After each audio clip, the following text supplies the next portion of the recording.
მოგესალმებით ბატონო ლევან, პირველ რიგში მადლობა რომ დრო დაგვითმეთ და მონაწილეობას იღებთ ჩვენს გადაცემაში. მოგესალმებით, დიდი მადლობა მოწვევისთვის. დავიწყოთ საუბარი კვირის ყველაზე აქტუალური თემით. ოცნებამ პრეზიდენტობის საკუთარ კანდიდატად მიხეილ ყაველაშვილი წარადგინა. რას ფიქრობთ, რა არის ამ შემთხვევაში ქართული ოცნების მიზანი და რატომ მაინც და მაინც ყაველაშვილი? ბატონმა ბიძინა ივანიშვილმა თავისი აზრით ორჯერ გამოუსწორებელი შეცდომა დაუშვა და პრეზიდენტის თანამდებობაზე აირჩია არასანდო პირები.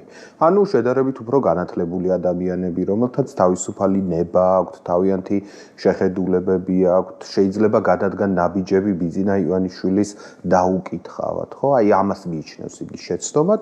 შესაბამისად, ეხლა მან აარჩია კანდიდატი, რომელიც არის აბსოლუტური ნული პოლიტიკურად, რომელიც წინააღმდეგობას არ გაუწევს, რომელიც ყველაფერში დაემორჩილება, რომელიც დამოუკიდებლად ვერცეთ ნაბიჯს ვერ გადადგამს. თუ გადადგამს, ეს იქნება სასაცილო, იქნება რაღაც მასყრა დაიგდებს საზოგადოება და ასე შემდეგ. მოკლედ, ბატონმა ბიძინა ივანიშვილმა აირჩია ადამიანი, რომელიც იქნება ყრმა მისი და შეასრულებს მის დავალებებს. ოცნება ფიქრობს, რომ ყაველაშვილი არის გარანტია იმის, რომ საქართველოს პრეზიდენტი სხვა სახელმწიფოსა თუ ჯგუფის ინტერესებს არ მოემსახურება. რას ფიქრობთ? სასაცილოა ეს ჩემთვის, რას ნიშნავს სხვა ქვეყნის ინტერესებს არ მოემსახურება, ან ვის ინტერესებს მოემსახურება ბატონი ყაველაშვილი, არ ისი გაკეთება შეუძლია საერთოდ, მას არის ჩემთვის გაუგებარი. მე ვფიქრობ, რომ საქართველოში ყოველთვის წიგნიერება იყო ადამიანების მოთხოვნა. აი გლეხები უკანასკნელ საქონელს გაყიდიდნენ იმისთვის, რომ მათ შულს განათლება მიეღოთ, ცოდნა მიეღო, ყოფილიყო რაღაცა ცოტა უფრო დაწინაურებული, ცოდნის თვალსაზრისით სიტყვებთან შედარებით. აი ამისთვის ხალხი თავს იკლავდა და წელებზე ფეხს იდგამდა. და აი ბატონ ივანიშვილი აი ამ ქართულ დიდ ტრადიციას, განათლებისკენ, წიგნობრობისკენ სწრაფის ტრადიციას დანას ურტყამს და კანდიდატად გვთავაზობს ადამიანს, რომელიც მოემსახურება მხოლოდ ბიძინა ივანიშვილის ინტერესებს. მის გარეშე, მისი მითითებების გარეშე დამოუკიდებლად ბატონ ყაველაშვილს არაფერი არასდროს არ შეეძლება. აი ეს არის მთავარი ინტერესი. რაც შეეხება საზღვარგარეთის დამოკიდებულებას, ახლა არავინ არ მოინდომებს, არც რუსეთი, არც ჩინეთი, არც ევროპა, არც აზია, რომ ყაველაშვილის ნაირი ფიგურა იყოს მისი ინტერესების გამტარებელი. ყველა უცხო ძალა საქართველოში დასაყრდენად ეძებს სერიოზულ ადამიანს. ადამიანს, რომელსაც პატივს სცემენ, რომელთაც აღიარებენ, რომელთაც აქვს თავიანთი პოლიტიკური თუ სოციალური კაპიტალი. ასე რომ ნამდვილად საფრთხე არ ემუქრება ბატონ ყაველაშვილს, რომ მის გამოყენებას ვინმე ივანიშვილის გარდა შეეცდება საკუთარი ინტერესების სასარგებლოდ. ყაველაშვილზე საუბრისას ერთ-ერთი მთავარი კრიტიკა შეეხება იმას, რომ პრეზიდენტობის კანდიდატს დიპლომი არ აქვს. თქვენი ერთ-ერთი სტატუსის თანახმად კი ამბობთ, რომ რეალურად საქმე და პრობლემა დიპლომში არ არის და განუმარტოთ ჩვენს მსმენელსა და მაყურებელს, რას გულისხმობთ ამ ყველაფერში და მაშინ თქვენ რას ფიქრობთ, რა არის მთავარი პრობლემა აღნიშნული გადაწყვეტილების? იცით რა არის, დღეს დიპლომს ყველა იღებს და დიპლომებით არის ზომება, თქვათ, განათლება და ინტელექტი მხოლოდ. ეს არ არის ერთ-ერთი კრიტერიუმი. ერთ-ერთი მნიშვნელოვანი კრიტერიუმია, მაგრამ თუ ამ კრიტერიუმს რომელიმე ადამიანი არ აკმაყოფილებს, შეიძლება დავხუჭოთ თვალი, თუ მას რაღაც სხვა ღირსებები აქვს, თქვათ, მოსდგამს თავისით აქვს მიღებული განათლება. ხო, ჩვენ ისტორიაში გვყავს უამრავი ადამიანი, რომელსაც უნივერსიტეტი დამთავრებული არ ჰქონდა, მაგრამ ძალიან დიდი ადამიანები იყვნენ, ხო? ყველა დიდი ქართველი პოლიტიკური ლიდერი მე-19 საუკუნის, თქვათ, ილია ჭავჭავაძე, ნოე ჟორდანია, არ ჰქონდათ ამ ხალხს დიპლომები, მაგრამ იყვნენ ნაკითხები, ინტელექტუალები და რა ვიცი, მარტო ნაკითხები კი არ იყვნენ, ჩვენს ქვეყანაში შექმნეს უდიდესი ინტელექტუალური ტრადიცია, შექმნეს საერთოდ სახელმწიფო და აზროვნება. ასე რომ ბატონ ყაველაშვილს რომ რაღაც მოსდგამდეს ეს სინათლე განათლების ასხივებდეს ამ ცოდნას, მის დიპლომს არავინ არ დაუწყებდა ძებნას. მის დიპლომს ეძებენ მხოლოდ იმიტომ, რომ ჩვენ ბატონ ყაველაშვილს ვიცნობთ სრულიად სტერილურ ადამიანს, რომელიც იყო მართლა იმისავით, რა ქვია, რომ მიუქცევდნენ მოწინააღმდეგებს. მისცემდნენ სიგნალს, დაიწყებდა დედის გინებას, დაგინებას, რაღაცა ლანძღვას, ჩხუბს რაღაც ილეთების ჩატარებას პარლამენტში. მიცემდნენ სიგნალს გაჩერდებოდა. ამით ვიცნობთ ჩვენ ყაველაშვილს და ვიცნობთ მისი საფეხბურთო კარიერით. და ეხლა მე დიდი გულშემატკივარი არა ვარ საქართველოს ისეთი საფეხბურთო ტიფოზები ყავს, მაგრამ რაღაცა მეც გამეგება ფეხბურთში, ლავიც პირველი კლასიდან უყურებ ხო და ფეხბურთელიც არ ყოფილა მაინც და მაინც ეხლა ისეთი ბრწყინვალე. ჩვენ მიშა მესხის ქვეყანა ვართ და დათო ყიფიანის ქვეყანა ვართ და არველაძეების ქვეყანა ვართ და რა ვიცი ხა არ ყოფილი და ქინქლაძის ქვეყანა ვართ ხო მისი თაობა რო გავიხსენოთ არ ყოფილა ხა ყაველაშვილი მოციმციმე ვარსკვლავი საქართველოს საფეხბურთო ცასი ანუ თავის პროფესიაშიც მაინც და მაინც მოწინავე არ არის სხვა დარგებშიც გამოცდილება არ აქვს პარლამენტში ვნახეთ და მარტო დედის გინებით ვნახეთ და როცა საქმე მიდგა საქართველოს საგარეო პოლიტიკური კურსის არჩევაზე თავარი რუსეთულმე პოლიტიკური ძალის რაღაცა ხალხის ძალის და სოზარის სუბარის და იმათი თანამებრძოლი იყო ევროპის თავარი კრიტიკოსი იყო თითქოს რამე იცის ევროპის შესახებ აი ეს არის მისი პოლიტიკური პროფილი და პოლიტიკური ჰაბიტუსი როგორც დღეს უყვართ თქმა და აქედან გამომდინარე მოდის ჩვენი კრიტიკაც და ჩვენი სკეპსისიც მის მიმართ თორე პიროვნულად არ ვერჩით და კაია 4 შვილი რო ყავს და ბაგრატიონის ცოლი რო ყავს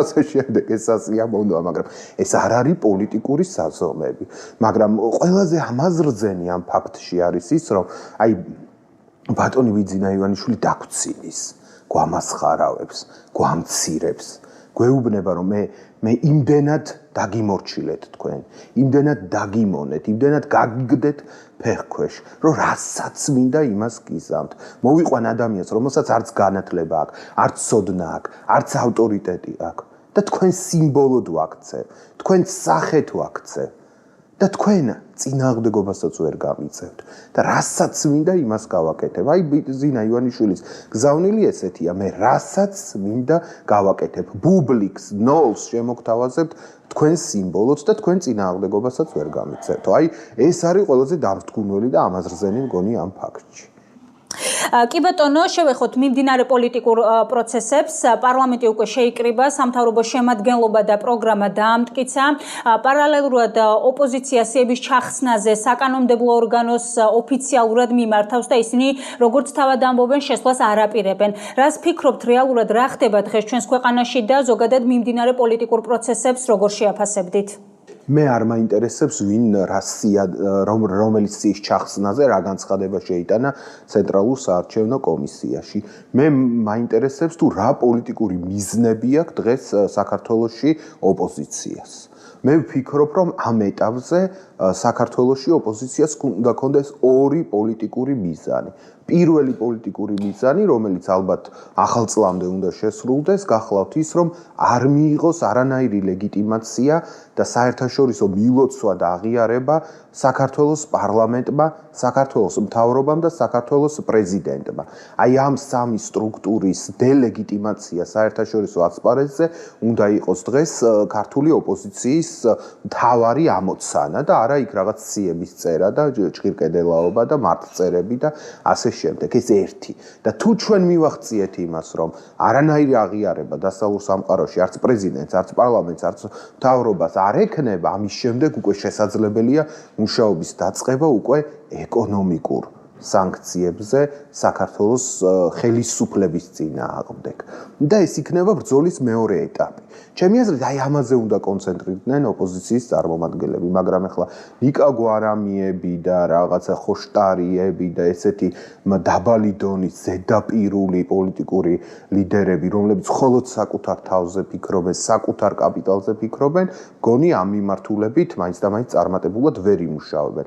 თუმცა არის ჩვენს ოპოზიციაში ძალები, რომლებიც აი ჩვენს ამ შეხედულებას იზიარებენ და ამ მიმართულებით აპირებენ მუშაობას და იმედია მათი მუშაობა წარმატებული იქნება და სათანადოდ დასჯიან ისინი თავიანთი ამგვარი ქმედებებით საქართველოს ხელისუფლებას, რომელმაც არ მისცა ქართულ ხალხს თავისუფალი ნების მშვიდად გამოვლენის შესაძლებლობა კენჭისყრაზე. და მიმართულებით ამ ეტაპზე ჯერჯერობით აქტიურობს ბატონი გიორგი გახარია და მისი გუნდი. მაგრამ ძალიან დიდი წნეხის ქვეშ არიან ისინი, აი ამ დანარჩენი ოპოზიციის მხრიდან და მე არ ვიცი, რამდენად გამძლე კერკეტი კაკალი აღმოჩნდება ბატონი გახარია და რამდენად გაუძლებს ბაბლის და ამ ლიბერალური რაღაცა ისტებლიშმენტის შემოტევას, რომ აბა დაწვი მანდატი, აბა გადახიე ის რა ქვია სია და ასე შემდეგ. ეს მეორე ხარისხოვანია კიდევ ერთხელ ვიმეორებ. თავარია, ესე იგი დელეგიტიმაცია და შემდეგ ეკონომიკური სანქციები. ოღონდ ეკონომიკური სანქციები მე არ უნდა შემეხოს. თქვენს ტელემაყურებელს არ უნდა შეეხოს. ამ ეკონომიკური სანქციები უნდა იყოს, ასე ვთქვათ, მიმართული კონკრეტული ადამიანების მხრიდან. მიმართ, მაგალითად, ბატონ კალანდარიშვილის მიმართ, ბიძინა ივანიშვილის მიმართ, ირაკლი კობახიძის მიმართ, შალვა პაპუაშვილის მხრიდან და აი არის სულ რაღაც რა ვიცი 50 კაცი ალბათ აი ამ ეკონომიკური შეზღუდვების ქვეშ მოსაქცევი. სამწუხაროდ საქართველოს ოპოზიციაში არიან ძალები, რომლებიც თავიანთ ამოცანას მიიჩნევენ, რომ ქართველი ხალხიც დასაჯო.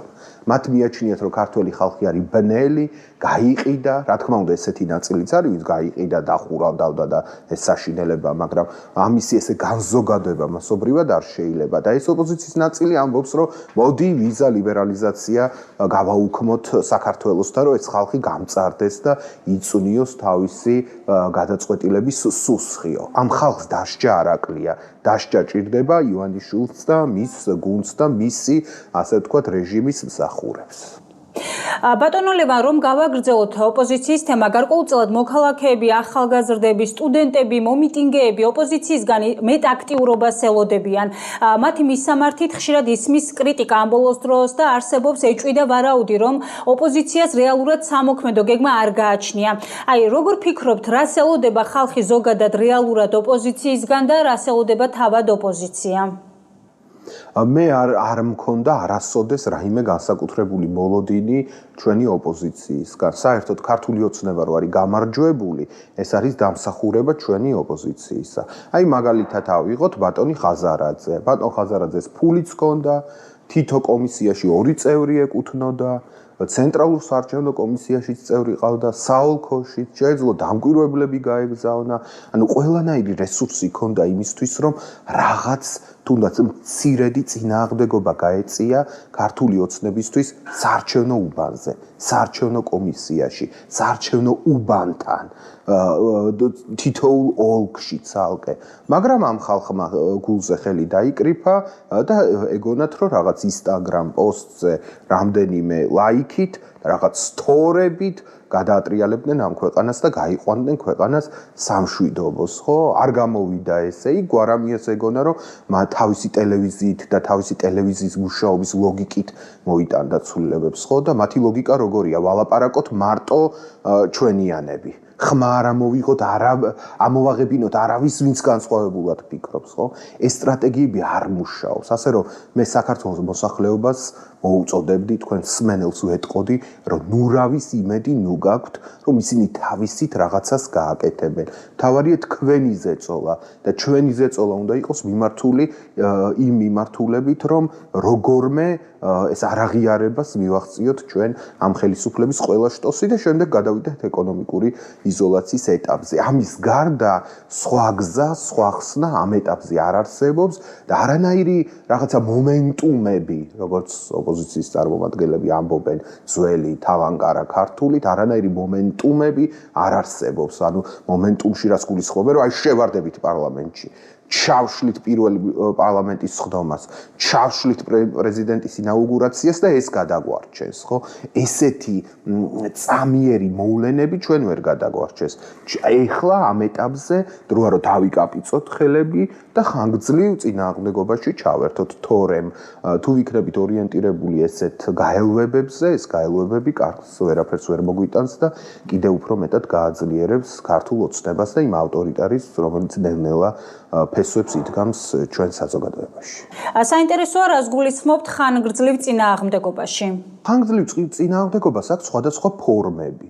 ხო, ხანგრძლივ წინააღმდეგობა გულისხმობს მაგალითად პერმანენტულ დემონსტრაციებს, ოღონდ გონივრულს, თემატურს, გონივრულ ვადებში დანიშნულს, ასე ყოველდღე გამოვარდი და შევარდი, ეგრე არა.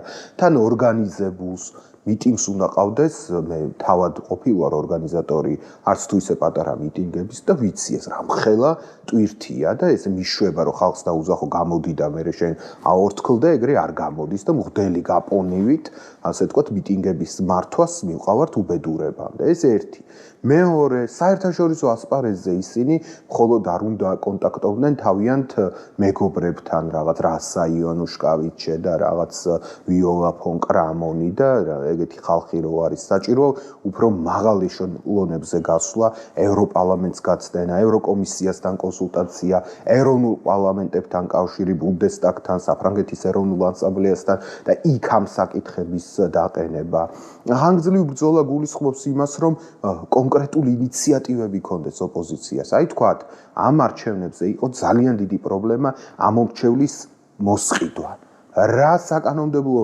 მექანიზმები გვჭირდება იმისთვის რომ ეს მოსყიდვა შევზღუდოთ და ადამიანებს არ ურეკავდნენ და აჰა 200 ლარს მოგცემ და მომეცი მე ხმა აი ეს როგორ ზღუდავთ ამ პროცესს ან როგორ შეიძლება შევზღუდოთ პოლიცია და უშიშროება რომ ნინო წმინდაში და მარნეულში ხალხს და არა მხოლოდ იქ დანარჩენ საქართველოშიც აიძულოს ხელისუფლების მხარდაჭერა ან რას ვაკეთებთ რა მექანიზმები გვაქვს ჩვენ ან შეიძლება გქონდეს ჩვენ კანონში რომ დავიცვათ თქვათ სოციალურად დაუცველები პრობაციონერები, პატიმრები და ასე შემდეგ ვისი ხმების მობილიზებაც ოცნებამ სათავისოდ მოახერხა.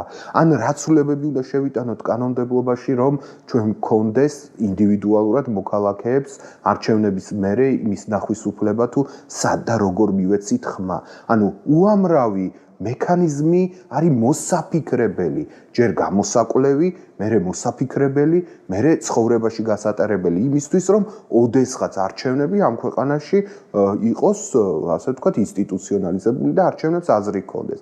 ამაზეა ფიქრი. აი ეს გადაწყვეტილებებია ცხოვრებაში შემოსატანი, მაგრამ ოპოზიციის წარმომადგენლებს ეს ეზარებათ და უნდათ ერთი რაღაცა დიდი შევიკრიბოთ 3 დღე ვიშიმშილოთ და გადავარჩინოთ ქვეყანა. ესე სამწუხაროდ არ ხდება, თორემ მეც ვიშიმშილებდი 3 დღე და მე თვითონაც მეშველებოდა და ქვეყანასაც მოუტანდი რაღაც სიკეთეს.